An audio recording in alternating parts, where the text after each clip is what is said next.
for the people of my country, for my country.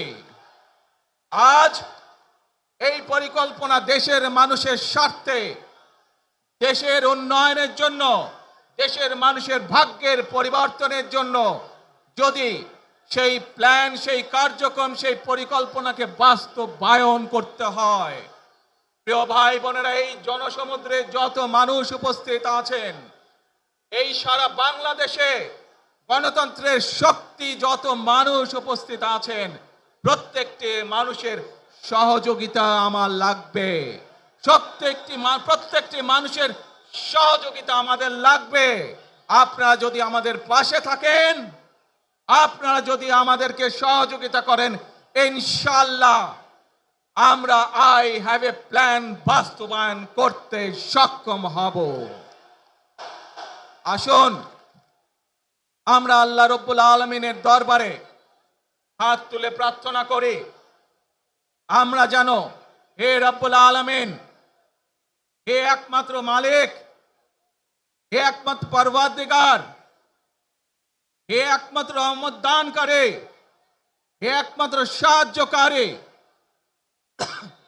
আজ আপনি যদি আমাদেরকে রহমত দেন, তাহলে আমরা এই দেশের মানুষ কঠোর পরিশ্রম করার মাধ্যমে আমাদের প্রত্যাশিত বাংলাদেশকে গড়ে তুলতে পারবো।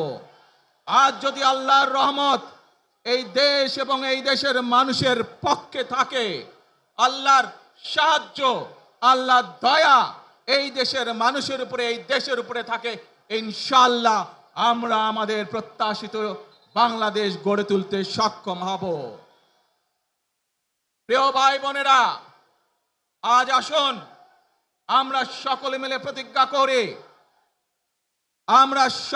প্রতিজ্ঞা করি, যে ইনশাআল্লাহ আগামী দিনে দেশ পরিচালনার দায়িত্বে যারা আসবে, আমরা সকলে নবী করিম সাল্লাল্লাহু আলাইহি সাল্লামের যে ন্যায়পরায়ণতা, সেই ন্যায়পরায়ণতার আলোকে আমরা দেশ পরিচালনার সর্বোচ্চ চেষ্টা করব। প্রিয় ভাই বোনেরা, আজ আপনারা জানেন এখান থেকে আমি আমার মা দেশনেত্রী খালেদা জিয়ার কাছে যাব। একটি মানুষ, যে মানুষটি এই দেশের মাটি, এই দেশের মানুষকে নিজের জীবনের থেকেও বেশি ভালোবেসেছেন, তার সাথে কি হয়েছে আপনারা প্রত্যেকটি মানুষ সে সম্পর্কে অবগত আছেন। সন্তান হিসাবে আপনাদের কাছে আমি চাইবো, আজ আল্লাহর দরবারে আপনারা দোয়া করবেন যাতে আল্লাহ ওনাকে তৌফিক দেন, উনি যাতে সুস্থ হতে পারেন।